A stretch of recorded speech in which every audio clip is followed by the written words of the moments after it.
নমস্কার সবাইকে। আশা করি সবাই খুব ভালো আছেন। আমিও খুব ভালো আছি।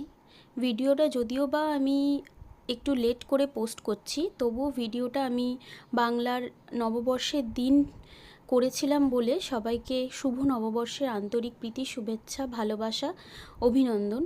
সবাই খুব ভালো থাকবেন, সুস্থ থাকবেন আর সবাইকে ভালো রাখতে চেষ্টা করবেন।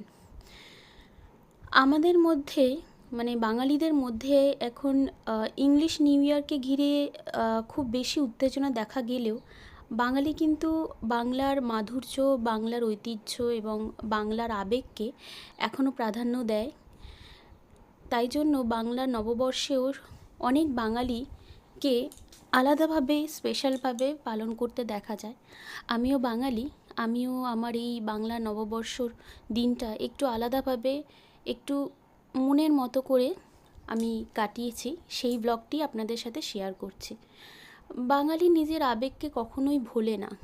তাই ছোট ছোট যে অনুষ্ঠানগুলো রয়েছে বাংলাকে ঘিরে, বাঙালিকে ঘিরে, সেই অনুষ্ঠানগুলোতে নিজের গণ্ডির মধ্যে যেই পরিবার বা ঘর বাড়ি বা আমাদের যা যা রয়েছে তাকে নতুন রূপ দিতে বাঙালিদের কিন্তু খুব ভালো লাগে। এবং আমি এই নববর্ষের সকালটা শুরু করেছিলাম আমার ঘরের মেকওভারের মধ্যে দিয়ে। এটা আমার বেডরুম। আমার বেডরুমটি খুব সুন্দর, খুব মিষ্টি একটা বেডরুম। আর আমি আমার বেডরুমের মেকওভার অর্থাৎ বেডরুমকে সাজিয়ে তুলেছিলাম নতুন পর্দা, নতুন বেড কাভার, কার্পেট এবং বিভিন্ন ঘর সাজানোর জিনিসগুলো দিয়ে। ভিডিওতে দেখতে পাচ্ছেন আমি নতুন পর্দাগুলো লাগিয়ে নিচ্ছি। আমার বেডরুমে দুটি জানলা রয়েছে। একটি আমার বেডরুমের পাশেই ঠাকুর ঘর, সেই দিকের জানলা, এবং আরেকটি রয়েছে বেডরুমের বাইরের দিকের জানলা। তো আমি প্রতি বছরই ভাবি যে নববর্ষে একটু লাল হলুদ বা লাল সাদা রঙের দিয়ে সাজাবো। তবে এবছর এই লাল হলুদ বা লাল সাদা রঙটাকে চুজ না করে আমি এই টিল গ্রিন বা টিল ব্লু যাই বলুন না কেন সেই রঙটিকে বেছে নিয়েছি। বেশ একটা সুন্দর, একটা শান্ত, সুন্দর রঙ আমার মনে হয়েছে। তো আপনারা প্লিজ কমেন্ট করে জানাবেন আমার এই রঙটি বেছে নেওয়ার পেছনে আমার ঘরটিকে কেমন লাগছে এই রঙটিতে সাজিয়ে। নর্মালি আমার ঘরটাকে ডিজাইন করা হয়েছে ব্রাউন এবং অরেঞ্জ, ইয়েলো, এই তিনটে কালার দিয়ে। তাই বিয়ের পরেই প্রথম যখন বেডরুমটা সাজাই তখন এই সব কালারেরই পর্দা, bed cover, carpet, Kushans cover সমস্ত কিছুই ছিল, যেমনটা দেখতে পাচ্ছেন। যেগুলো তো চেঞ্জ করা যায় না, তবে আমি দুর্গাপুজো বা নিউ ইয়ার, বাঙালি নিউ ইয়ার বা ইংলিশ নিউ ইয়ার যে কোনো অকেশনেই আমি এক একটা রঙ দিয়ে আমি ঘরটিকে সাজিয়ে তুলতে পছন্দ করি। তো এবছর আমি এই বেডশিটটা একদম পিওর কটনের বেডশিটটা আমি কিনেছিলাম ফ্লিপকার্ট থেকে। অসাধারণ কোয়ালিটি এবং কালার। জানি না এখন ওয়াশ করার পর কেমন কি হবে, রং থাকবে কি না, তবে ইউজ করার জন্য খুবই সুন্দর, খুবই ভালো একটা প্রিন্টের bed cover with pillow cover. এটা কিং সাইজ বেডের জন্য, আমার কিং সাইজ বেড, তাই সেই জন্য। আর এই কুশন কাভারগুলো যেগুলো দেখছেন, এটা হ্যান্ড এমব্রয়ডারি করা। এটা আমি গড়িয়াহাট থেকে কিনেছি। একটু প্রাইস বেশি নিয়েছে, তবে এত সুন্দর সুতোর কাজ আমার খুব, তাই জন্য আমি কিনে নিয়েছি। আচ্ছা, ঘর তো হয়ে গেল গোছানো। এবার দেখুন যাদের দেখাচ্ছি, ইনি হচ্ছে আমার শাশুড়ি মার আরাধ্যা এবং দেবতা, শ্রীকৃষ্ণ, রাধা, নারায়ণ, শিব, নন্দী মহারাজ। এনাদের সবার আমি চক্ষুদান করেছি আজকে সকালবেলা, প্রথম বছর। একটু ছবিগুলো শেয়ার করছি, কেমন হয়েছে জানাবেন।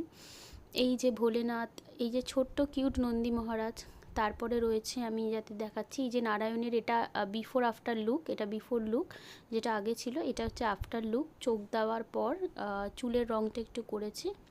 তারপর এই যে শ্রীকৃষ্ণ, এরপরে রয়েছে রাধা। এদের আমি বিফোর আফটার লুকটা দেখাতে পারলাম না, বাট দেখালাম। এবার চলে আসি আমার ঘরের ভিডিও নিয়ে। দেখুন তো কেমন লাগছে আমার মিষ্টি বেডরুমটিকে। খুব মন দিয়ে, খুব ধৈর্য নিয়ে সুন্দরভাবে মনের মতো করে সাজিয়ে তুলেছি। নতুন পর্দা, নতুন বেড কাভার, আর একটু গোছগাছ আর একটা ডেকোরেশনের আইটেম কিছু কিছু জায়গায় অ্যাড করেছি। যেমন ওই জানলার ওপরগুলো দেখছেন, একটু আর্টিফিশিয়াল আমি মানি প্ল্যান্ট অ্যাড করেছি। আমাদের যে ফটোটা রয়েছে বড়, তার পাশে দুটি ফুলের গোছা অ্যাড করেছি। তো একটু দেখে বলুন তো কেমন লাগছে। সমস্ত কিছু ঠিকঠাক করে গুছিয়ে রাখতে খুব ভালো লাগে। কারণ কি বলুন তো, সারাদিনের কাজ শেষে যখন আপনি নিজের বেডরুমে আসবেন, তখন কিন্তু মনটা চায় যেন একটা গোছানো পরিপাটি পরিষ্কার সুন্দর একটা জায়গাতে বসি বা রেস্ট নিই।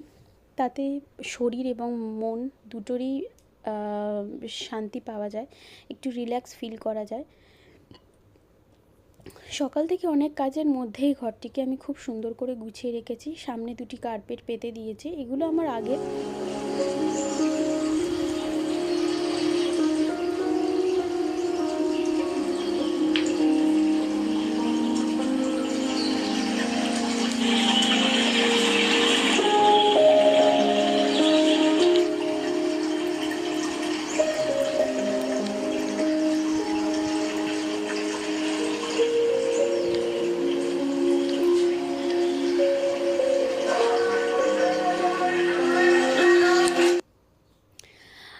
একটা ছোট্ট ভিডিওর মাধ্যমে দেখালাম, আমি একটু লাইট অ্যাড করেছিলাম ব্লু কালারের, তাতে ঘরটা অপূর্ব লাগছিল। তো একবার লাইটটা, মেন লাইটগুলো অফ করে এবং মেন লাইটগুলো অন করে দেখালাম। কেমন হয়েছে প্লিজ জানাবেন। সকালটা তো খুব ভালো কাটলো। মায়ের হাতের লুচি, পায়েস, আলু কুমড়ো সবজি এবং দুপুরে মুড়ি ঘন্ট আর অনেক রকমের পদ ছিল। আর বিকেলবেলা এই যে নতুন জামা, যেটা আমার হাজব্যান্ড আমায় দিয়েছে এবার পয়লা বৈশাখে, সেটি পরে আমি রেডি হয়ে নিয়ে নিচ্ছি আর কি। আমরা দুজন একটু সামনাসামনি যাব। ওর অফিস ছিল, আজকে ছুটি ছিল না, তবে আমার ছুটি ছিল, তাই বেশি টাইম পাইনি। তবে স্পেশাল দিনগুলোতে আমরা দুজনে একটু স্পেশাল টাইম কাটাতে পছন্দ করি। তাই এই যে আমি রেডি হয়ে গেছি, এখন আমরা বেরিয়ে পড়ব। ওই যে পেছনে দেখা যাচ্ছে আমার হাজব্যান্ডকে, ও নতুন জামা পরেছে। এবার পয়লা বৈশাখে আমি ওকে এই শার্টটা দিয়েছি। বেরানোর আগে কিছু ছবি তুলে নিচ্ছি। ঘরটা এত সুন্দর লাগছে, ছেড়ে বেরোতে ইচ্ছাই করছিল না। তবে একটু ঘুরতে তো যেতে হয় পয়লা বৈশাখে। তো আমরা চলে গেছিলাম একদম সামনাসামনি, কারণ তার পরের দিন সকালেই ওর অফিস ছিল এবং আমারও কাজ ছিল। তো সামনেই আমাদের যে পাটুলি, তো সেই জায়গাটায় বিভিন্ন অকেশানে আমরা কাছাকাছি, যদি খুব কম টাইম হয় সেখান থেকে একটু ঘুরে আসি, একটু হেঁটে আসি। দেখুন কি সুন্দর করে সাজিয়েছে লাইট দিয়ে। অনেক দিন আগের থেকেই এই পাটুলির যে রাস্তার ধারের এই বাদিকের ফুটটা, এটাকে খুব সুন্দর করে সাজিয়ে তোলা হয়েছে। অনেকেই এখানে ঘুরতে যান বা আসেন, আপনারা জানেন।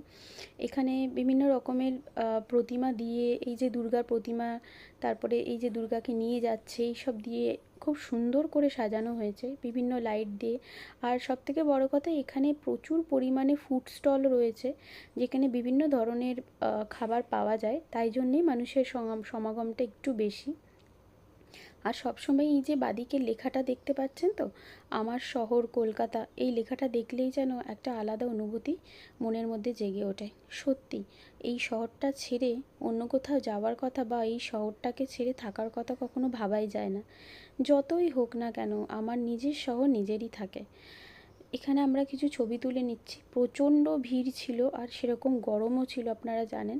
তবুও আমরা প্রথমেই ছবিটা তুলে নিচ্ছি, কারণ আরও বেশি ভিড়ের মধ্যে গেলে, ঘামিয়ে গেলে তখন আর ছবিটা ভালো উঠবে না। তো কিছু কিছু ছবি এখানে আমি তুলে নিয়েছি। পেছনে ভিড়টা লক্ষ্য করুন, কত লোক এখানে। সবাই বলছিল ঠিক দুর্গাপুজোর মতোই ভিড় হয়েছে। তো কিছু ছবি তুলে নিয়েছি। এরপর আমরা কিছু একটু স্ন্যাক্স টাইপের আইটেম খেয়ে বাড়ি ফিরে যাব। আজকে বাইরে ডিনার করব না, কারণ আজকে আমরা দুজন বেরিয়েছি। আমার দেওর অফিস গেছিলো, ওর অফিস ছিল, তো এখানে আমরা দুজন কিছু ডিনার করব না। তো এখানে ফুড স্টলগুলো সবথেকে বেশি প্রিয় আমার এই নচিকেতা বলে স্টলটা। এখানে খুব সুন্দর চা পাওয়া যায়, তবে এই গরমে আর চা খেতে ইচ্ছা করছে না। এখান থেকে আমরা ওয়াটার এটিএম থেকে একটু জল নিয়ে নিয়েছি। দেখুন একবার ভিড়টা। আর এখান থেকে আমরা নিয়ে নিয়েছি চিকেন টেংরি বাটার কাবাব। এই যে এই দোকানটি, এই দোকানটার ফুড আইটেমগুলো যথেষ্ট ভালো খেতে হয়। এর আগেও আমরা ট্রাই করেছিলাম। তো এখানে বসার জায়গা ছিল না, তাই আমরা দাঁড়িয়েই এটা খেলাম। 2 প্লেট নিয়েছিলাম দুজনে।